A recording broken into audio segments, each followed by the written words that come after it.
Bonjour à vous. Comme d'habitude, si cette vidéo vous a plu, un petit pouce, un abonnement, éventuellement un petit don, lien dans la description, cela me permet de publier régulièrement. Aussi, n'hésitez pas à partager mes vidéos afin que cette chaîne soit mieux connue. Merci à tous pour tout cela. Donc là, je vais faire un point sur la Syrie au 16 décembre et je vais vous parler, bien entendu, du tweet qu'a fait Bachar el-Assad qui explique pourquoi il a fui la Syrie. Donc il a fait un long discours, entre guillemets, qui explique tout cela. Nous allons voir tout cela après le point sur la Syrie.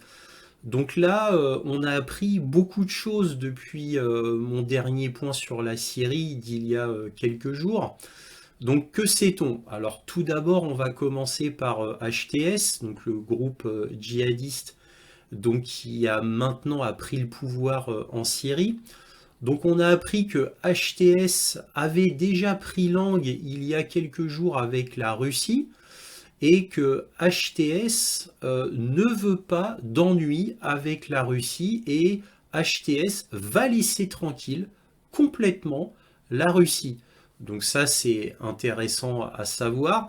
Bon, HTS a déclaré qu'il voulait laisser tout le monde tranquille. HTS a dit qu'il voulait être bien avec les Israéliens, avec les Turcs, les Américains, les chrétiens, les chiites, avec tout le monde.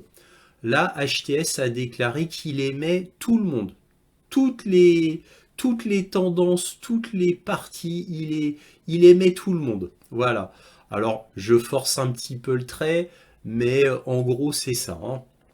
Et d'ailleurs, c'est dit pleinement dans les médias. Vous avez entendu, on a même eu un haut responsable d'HTS qui a déclaré qu'il aimait Israël, etc., etc.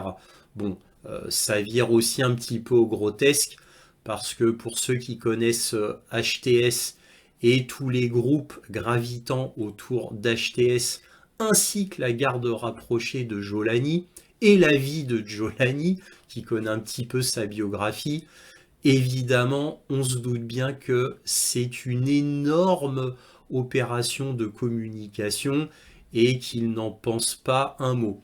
Cela dit, Jolani a fait quelques petites interviews intéressantes et en gros, il a quand même avoué que HTS n'était nullement en mesure de faire une guerre à qui que ce soit en ce moment et que sa priorité était de consolider la Syrie. Pour le reste, il verrait ça après. Et je veux bien le croire, car ça, c'est tout à fait la vérité. Tout à fait la vérité. Donc concernant HTS, HTS veut être bien avec tout le monde, hein, comme je vous l'ai dit, les chrétiens, les chiites, les alaouites, et on va pas répéter, mais vous avez compris.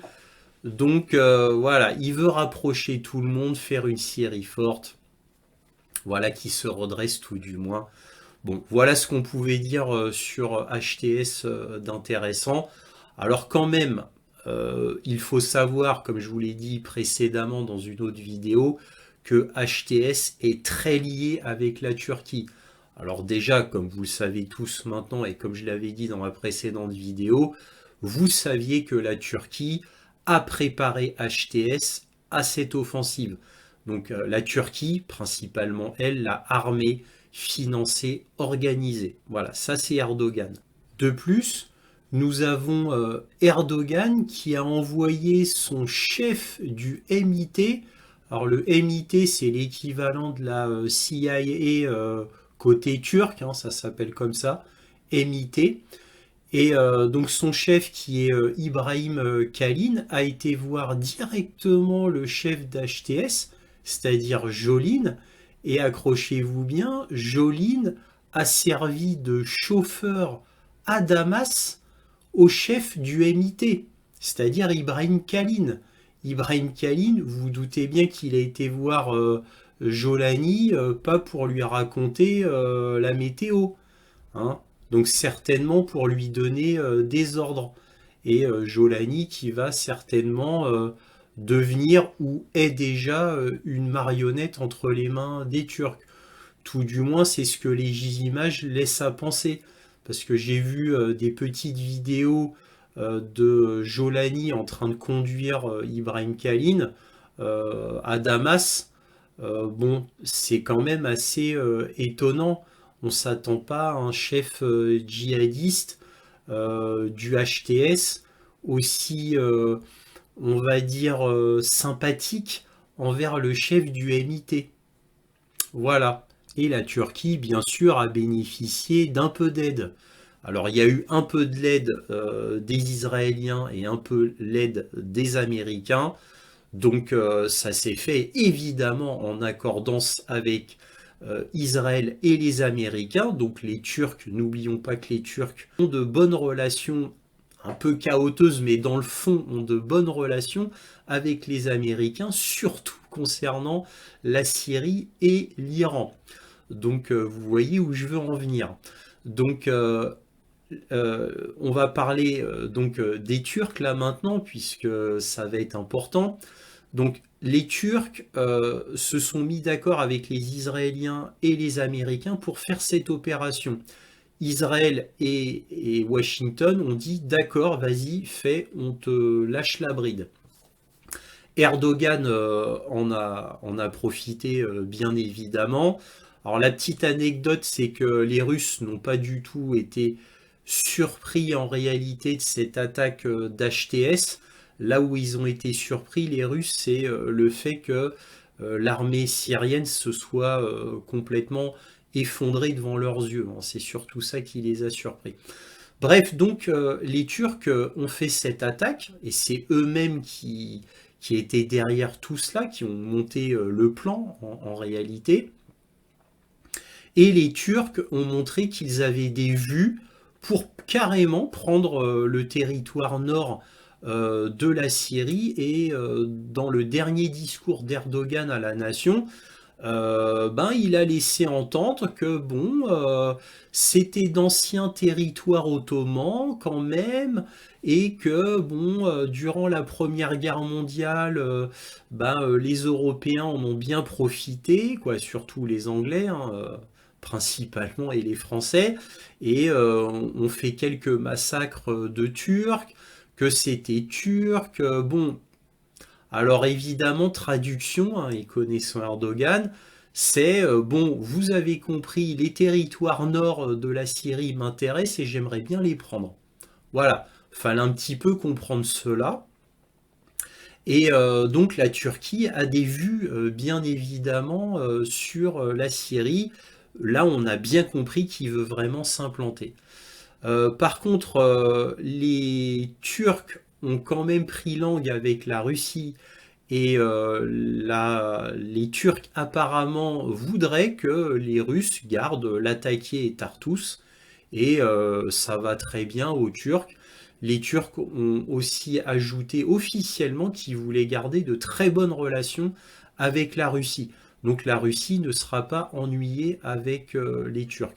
D'ailleurs, comme HTS n'ennuiera pas, là je fais une petite digression HTS n'ennuiera pas les Russes, hein, puisque HTS a pris langue avec les Russes, et HTS a dit qu'il n'embêterait pas les Russes pour la base de l'attaquer et de Tartous, mais partout où ils sont, hein, HTS n'ennuiera pas les Russes. Donc le HTS laissera les Russes tranquilles. Voilà, n'oublions pas que HTS veut être bien avec tout le monde, et surtout, et ça a été dit par HTS, surtout avec les Russes. Alors il y a peut-être quelque chose de caché derrière cette déclaration, mais bon, bref. Voilà, je voulais parler vite fait de cela, c'était important. Donc les Turcs, eux, ce qu'ils veulent, c'est se débarrasser des Kurdes, et les Kurdes d'ailleurs qui sont maintenant angoissés. Parce que les Kurdes voient qu'on les a lâchés, encore une fois, vous allez me dire. Et oui, on a encore une fois lâché les Kurdes. Et comme les Kurdes voient que les Américains et les Israéliens ont lâché la bride à Erdogan, ils ont peur maintenant pour eux. Puisque Erdogan, étant le grand gagnant dans cette affaire, et apparemment dont on laisse, encore une fois, je le répète, c'est important, la bride complètement lâchée, eh bien ils ont très peur pour eux, donc on verra comment réagissent les Américains.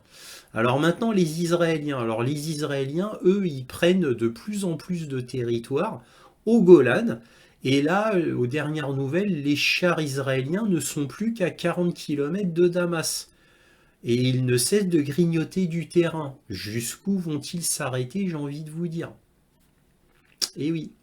Alors vous noterez aussi le silence assourdissant de l'ONU, des Nations Unies concernant les Turcs et Israël, puisque les Turcs s'installent tranquillement, ils prennent position. Les Israéliens font de l'expansionnisme en Syrie tranquillement, personne ne dit rien. Aucun média ne s'insurge, tout va bien, mais nul étonnement bien sûr à cela, nul étonnement. Je suis sûr que si là les États-Unis bombarderaient la Syrie en cendres, aucun média ne dirait rien. J'en suis quasiment certain. Et bien sûr, ni l'ONU.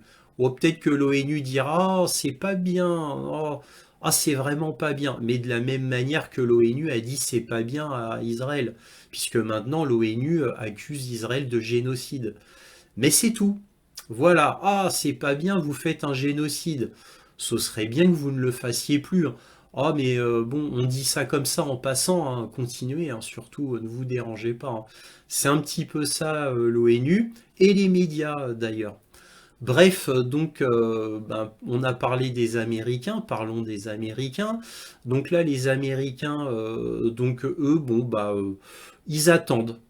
Ils font rien, ils ne font absolument rien de spécial, les Américains, ils font comme d'habitude. Ils continuent à voler le pétrole et le blé des Syriens, discrètement, mais ils se font petits. Aux dernières nouvelles, il resterait 900 soldats américains en Syrie.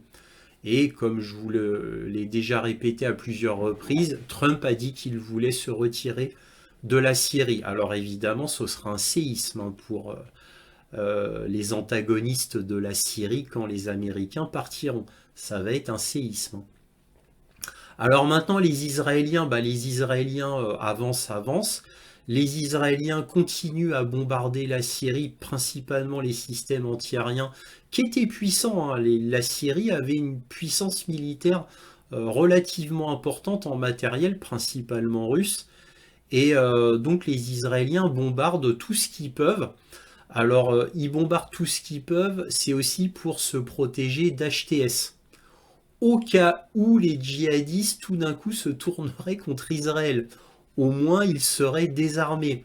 Ouais, Israël ne veut pas faire l'erreur des Américains quand ils étaient partis d'Afghanistan en laissant tout le matériel sur place aux talibans.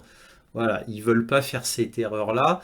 Donc là, ils détruisent tout ce qu'ils peuvent les Israéliens parce que évidemment les Israéliens ne sont pas stupides. Ils savent très bien que HTS et beaucoup de djihadistes veulent la mort des Israéliens, bien sûr. D'ailleurs, des proches d'HTS ont fait des vidéos hein, qui sont parues sur TikTok et qui disaient on détruira Israël, on prendra Jérusalem, voilà. Et ça, c'était une des gardes rapprochées d'HTS qui disait cela, hein. Ça a été diffusé partout, hein, tout le monde est au courant. Donc, bon, il y a la communication d'HTS et il y a les faits, bien évidemment. Vous vous doutez bien que Jolani, qui joue les rapprocheurs en disant ah ça y est sous ma houlette tout le monde va être frère etc. C'est ce que dit en gros Jolani. Nul n'est dupe, nul n'est dupe. Donc les Israéliens ne veulent prendre aucun risque et bombardent à tout va. Évidemment c'est complètement illégal car on a quand même les Israéliens qui bombardent la Syrie malgré tout. Voilà.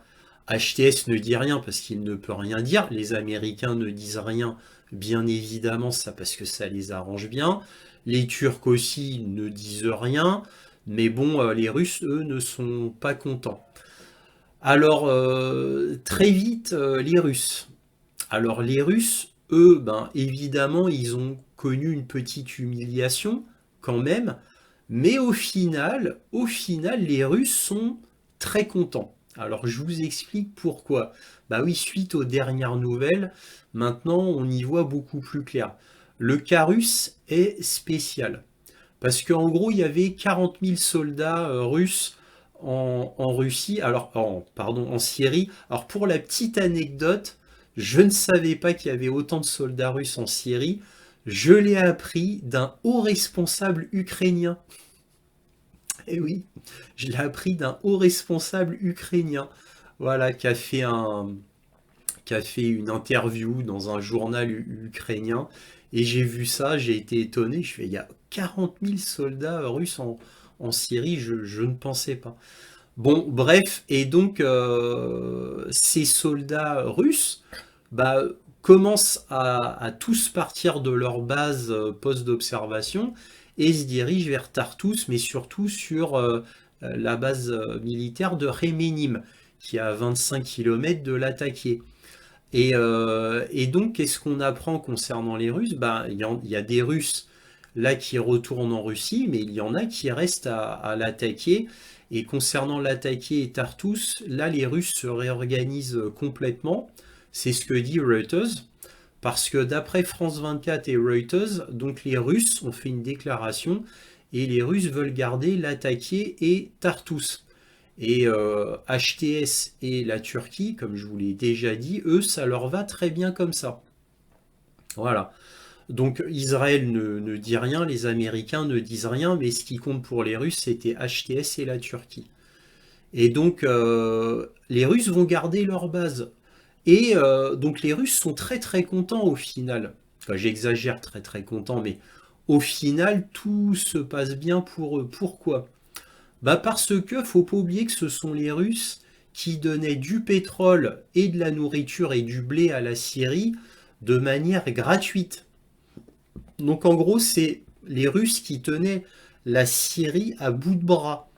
Voilà, ils faisaient tout pour la Syrie n'avait strictement rien et il n'y a que les Russes qui aidaient effectivement la Syrie à se nourrir et à vivoter, va-t-on dire.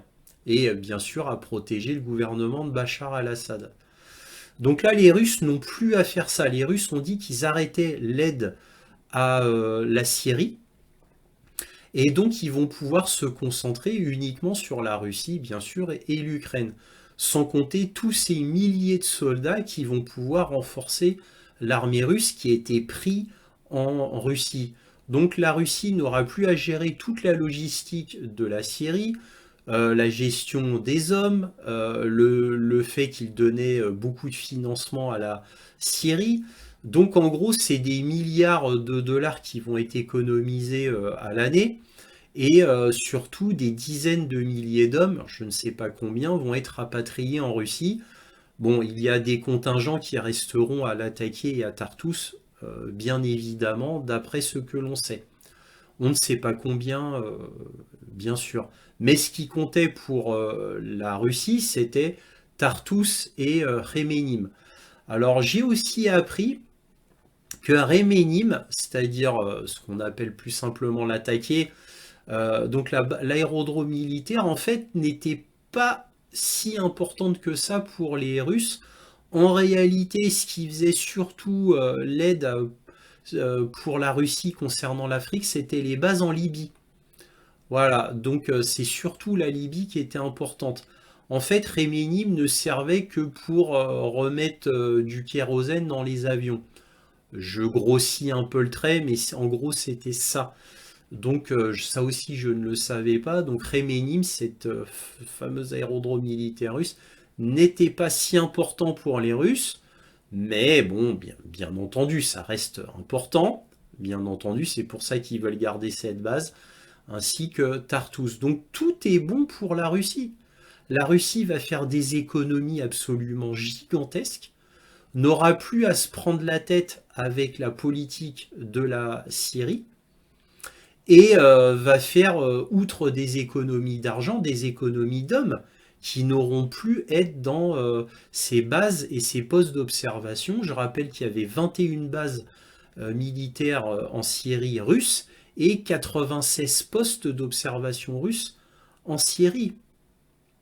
Donc tout est bon pour la Russie à ce niveau-là, au final, sans compter qu'elle n'aura plus à donner, comme je viens de vous le dire, du pétrole et du blé à la Syrie. Donc tout ça, en réalité, l'arrange bien, même si elle a dû passer par une petite humiliation internationale du fait que bon, bah, le poulain de la Russie, c'est-à-dire la Syrie, se soit écroulé. Mais au final, tout est bien qui finit bien pour la Russie.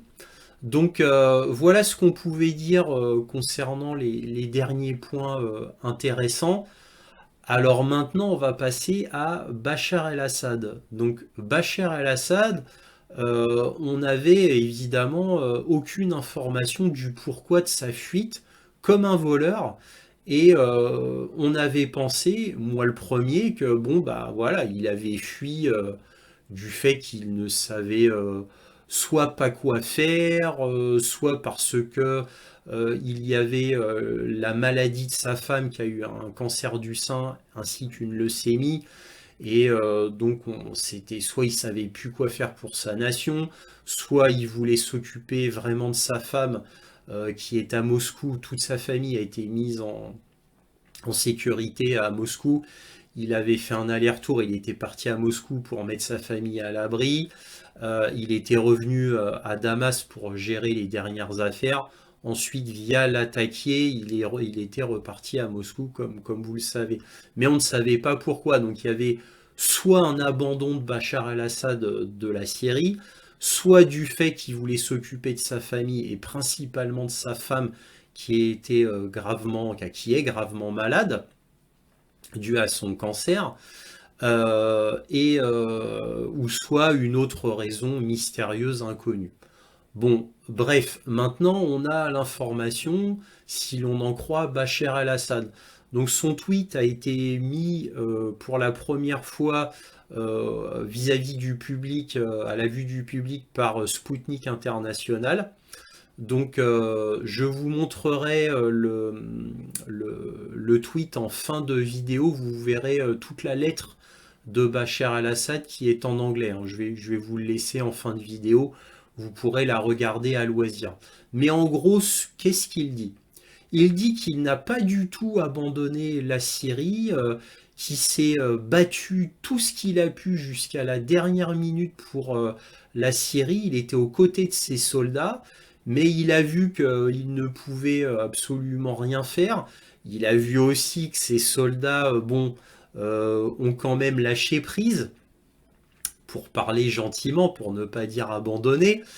Et donc, voyant que ses soldats lâchaient prise, il a dit à tout le reste, les loyaux qui voulaient se battre jusqu'au bout, il leur a dit de laisser tomber. Voilà. Et donc, mais qu'il n'avait pas abandonné la Syrie, que la Syrie était toujours dans son cœur et qu'il allait continuer. Il est en exil, mais il ne lâche pas la Syrie pour autant. Voilà, donc ce n'est pas un abandon, donc c'était pas du fait qu'il abandonnait tout simplement, qu'il lâchait prise concernant la Syrie, ce n'était pas le coup de sa femme. Et en plus, pour plaider sa cause, il dit, voilà, moi pendant toutes ces années, j'ai guerroyé auprès des soldats, j'ai dû déjouer plusieurs coups d'État, j'ai dû me battre contre plusieurs pays, j'ai dû me battre contre les sanctions, j'ai dû faire en sorte que le pays ne s'écroule pas, etc. Bon, il plaide sa cause, hein. Il dit en gros, il dit, vous voyez tout ce que j'ai fait, vous comprenez bien que je ne suis pas un homme à lâcher prise comme ça, étant donné tout ce que j'ai fait pour mon pays, souvenez-vous. Et là, dans cette longue lettre, il explique le pourquoi du comment. Donc, bref, au final, il dit que grâce à la Russie, il a pu s'en sortir vivant, bien entendu, que la Russie protège sa famille, bien entendu, mais qu'il ne lâche pas. Il est en exil et là, point d'interrogation. Bon, il ne donne pas tous les détails non plus, mais on comprend qu'il est en exil et que peut-être, plus tard, il pourrait revenir. En tout cas, voilà, il dit qu'il n'a pas lâché son pays, qu'il n'a pas abandonné son peuple, qu'il est là, voilà, et qu'il n'abandonne pas. Mais bon, après, il ne donne pas les détails. Encore une fois, vous verrez cette lettre à la fin de cette vidéo. Voilà ce que je pouvais vous dire d'intéressant concernant les dernières nouvelles de la Syrie. Maintenant, évidemment, là, on est tous surpris de ce qui s'est passé. Il y a un flottement, on ne sait pas bien sûr comment ça va s'agencer tout cela entre les Kurdes, Israël, la Turquie, les Américains, les djihadistes divers, va-t-on dire, les djihadistes bien connus, c'est-à-dire HTS. On ne sait pas vraiment ce qui va se passer, on ne peut pas le savoir, parce que là, et moi j'en suis intimement convaincu pour l'instant, HTS joue le rassembleur, joue le gentil, à l'extrême d'ailleurs, en fait tellement à l'extrême que personne n'y croit en réalité. Bon, nous verrons bien, nous verrons bien. Peut-être que Jolani a eu l'illumination, on ne sait pas. Moi, j'ai de forts doutes. Là, il la joue comme ça parce qu'il sait qu'il est extrêmement faible et qu'il dépend totalement de la Turquie, principalement. Donc, en gros, il n'a pas le choix, Jolani. Il est obligé de la jouer comme ça. Maintenant, on ne sait pas. On ne sait pas. Il y aura peut-être une période de flottement pendant des années comme ça, hein. Le temps que HTS devienne plus puissant et puisse s'affirmer comme une puissance, entre guillemets, souveraine, qui ne dépendra plus entièrement de la Turquie, éventuellement des petites aides américaines, etc. On ne sait pas. Donc voilà, je pense que Jolani, là, va la jouer très calme, très communicant, renforcer HTS pendant un bon moment, avant de pouvoir à nouveau s'affirmer et qu'on sache vraiment le fond de sa pensée et les vrais buts de HTS. Nous verrons bien. Voilà ce qu'on pouvait dire sur le point concernant la Syrie. N'oubliez pas de regarder la lettre de Bachar el-Assad en fin de vidéo. Merci à tous de m'avoir entendu. Donc si cette vidéo vous a plu, n'oubliez pas un petit pouce, un abonnement, éventuellement un petit don. Lien dans la description. Aussi, n'oubliez pas de partager mes vidéos. Merci à tous pour tout cela et toujours, soyez curieux.